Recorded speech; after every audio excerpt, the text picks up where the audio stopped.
about how it's not just what you're doing when you're outside, it's also what you're wearing that's important. I'm here with the owner, Sandy Graham, and you're kind of the expert on outdoor attire. And there's really more of a science to it, right? There really is.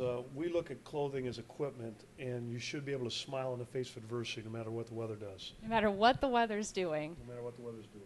So it's equipment. So how do you start? Basically what you do is you work with the facts that you already have at hand that you may not realize you have at hand. For example, every day of your life is a sweat day, not every day is a rain day. So why do we make such a big deal out of rain gear? When you need it, you got to have it. But most of the time it's not raining.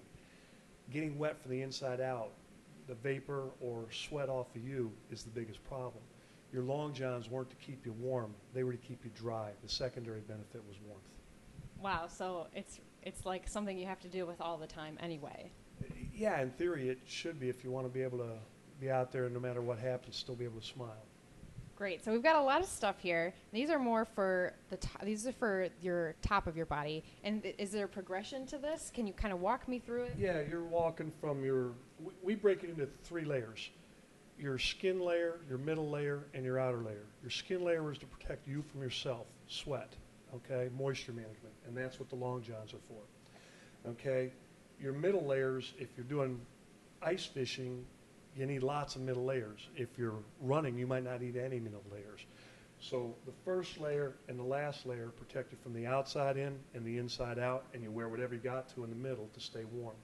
And all the fibers have to wick from the inside to the outside. So the piece that faces in is hydrophobic, the piece on the outside is hydrophilic, and it pulls that moisture out. When you add your body heat, it accelerates that process. There really is a science to this. Oh yeah, way more than I'm good at. I just understand the end result. I didn't learn all the research myself.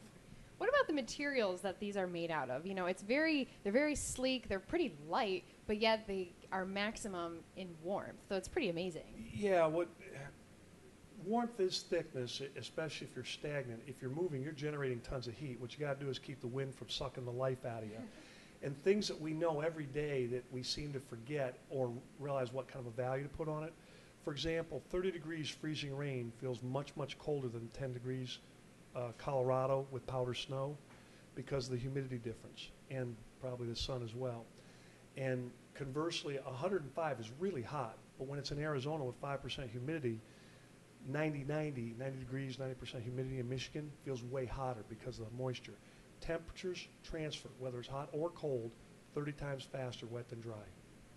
It's incredible how the difference the outside can make, and it really is important what you're wearing when you're outside, no matter what you're doing, right? Exactly. So if you get layered up properly, you can add and subtract as your energy levels change. You know, if you're a skier, alpine skier riding on a chairlift, being able to to stay warm when you're riding on a chair, but you're generating tons of energy when you're coming downhill. You're storing it from when you made it so you can have it back when you're riding up on that chair. It's amazing. I'm wearing some of the lovely coats in here. I've got one on right now, and it's keeping me very toasty in here. So I'm going to stick around here, and we'll be right back at Backcountry North with the owner, Sandy Graham. Thanks a lot. Okay. I'm back here at Backcountry North, a huge warehouse just off US 31 South. It's pretty much the authority on what to wear when you're outside. I'm with Sandy Graham, the owner, and you say that snowshoeing is probably a big thing around Traverse City. It is definitely for us. It's a lot of fun. You can get out, you can go anywhere you want. The only idiots you see are the ones you took with you.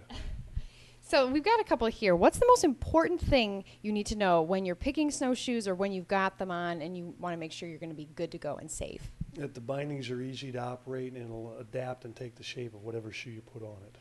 Whatever shoe. So can you wear any shoe on it? If you're only going out for an hour or two, you might wear your running shoes. If you're going out for longer than that, you might wear a big insulated boot. And the binding needs to adapt and take the shape of that boot and conform. Definitely conform to the snowshoe. You have a lot of options, too. You know, you have a whole wall. Is there any sort of way to kind of decipher how you should pick them? Is there a certain length that the snowshoes need to be? The biggest misconception seems to be float. Everybody's worried about walking on water, and it just doesn't happen. The companies give float ratios. They're a very, very loose approximation. Powder, corn, crud, boilerplate, sugar, Sierra cement, these are all words we use to describe different consistencies of snow. If you got a 4x8 sheet of plywood you pitch off the back of a pickup truck into powder snow, it will sink, and that's a lot of surface area. So you need to let that go and concentrate on getting from point A to point B.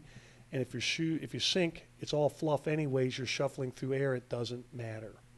So most gals are going to buy a 20 to 25 inch shoe, and most guys are going to buy a 25 to 30 inch shoe.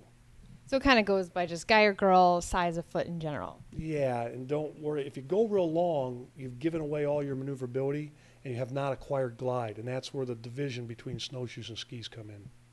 Okay, so it's definitely not like skiing. It's different, but it's still a great outdoor winter activity. We have, I don't know what the ratio is male to female. It's probably pretty close, but the guys love it, even though they didn't think they were going to, because it's like driving a tank. You can go through the brush, you can go through swamps, you can go up steep hills. Skiers need medium kind of terrain. They're not going to go up real steep hills. They can't handle deadfall.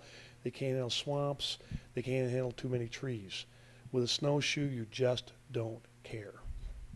Exactly. You don't care in snowshoes, but it's important that you maintain safety. Like you said, the bindings have to fit correctly, and you have to have a good insulated shoe if you're going to be outside for a long period of time. Yeah, if you're only out for an hour, a running shoe will get the job done. If you're out for longer than that, you're probably going to want, an insulated boot, because you will stop. There's no glide in snowshoeing. No glide. All right. Great tips to remember when you're outdoors. Make sure you've got good equipment and, of course, bundled up safely. I've got a great coat on here from Backcountry North, keeping me nice and toasty. We were out here at Backcountry North on US 31 South. It's kind of a big building. You can't really miss it. I was with the owner, Sandy Graham. Thank you so much. I'm Holly Baker, 7 and 4 News.